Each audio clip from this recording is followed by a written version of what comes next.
Carter Road, Mount Road, French Quarters, MG Road, HSR, Fountain House, Park Street, Barackamba. We've been here, we've been there, Vekas been just everywhere.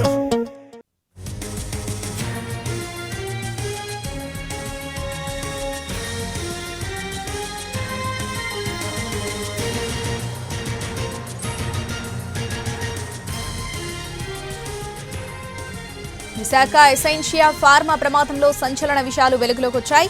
నిర్వహణ లోపాలు, నిర్లక్ష్యం కొంపముంచాయని experts committee ప్రాథమిక నివేదికలో తేలింది. ప్రమాదానికి గంటన్నర ముందే ఎంటీబీఈ లీకేజ్ అయింది. స్వీట్ లిక్కర్ వాసన వస్తున్నట్టు గుర్తించిన సిబ్బంది అప్రమత్తమయ్యారు. అయితే షిఫ్ట్ చేంజ్ సమయం కావడంతో లీకేజ్ అరికట్టేందుకు ముందుకు రాకపోవడంతో ఘోర ప్రమాదం జరిగింది. కర్మాగారం నిర్మాణం డిజైన్లో లోపాలే శాపంగా మారాయని నిర్ధారణ అయింది.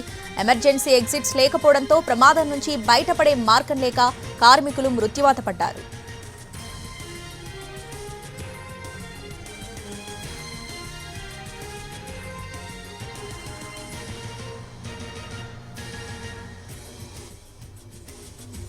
విశాఖ ఎసెన్షియా ఫార్మా ప్రమాదంలో సంచలన విషయాలు వెలుగులోకి వచ్చాయి. పూర్తి అప్డేట్స్ మా ప్రతినిధి రవిచంద్ర లైవ్ లో అందిస్తారు. రవిచంద్ర, ఈ ఘటనకు సంబంధించి ఎక్స్పర్ట్స్ కమిటీ నివేదికలో ఏముంది, డీటెయిల్స్ ఏంటి?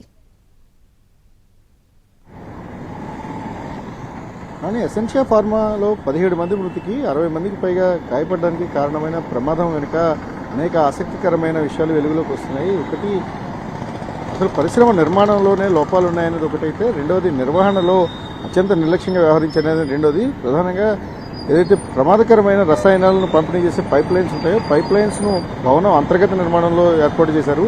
అది పూర్తిగా నిబంధనలకు విరుద్ధం, ఒక ఫ్యాక్టరీ నిర్మాణ నిబంధనలకు విరుద్ధంగా జరిగిందనేది ప్రధానమైంది.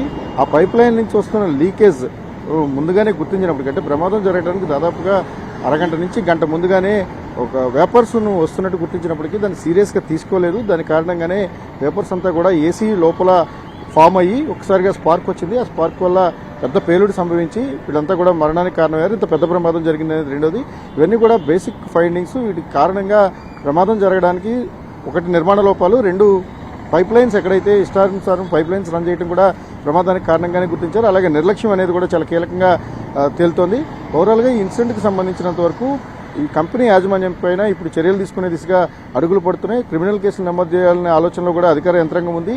నిర్మాణం అలాగే నిర్వహణ లోపాల కారణంగా చూపించి ప్రమాదానికి సంబంధించిన ప్రాథమిక ఆధారాలను ఇప్పటికే ప్రభుత్వానికి అందించారు. Right Ravichandra, thanks for the updates.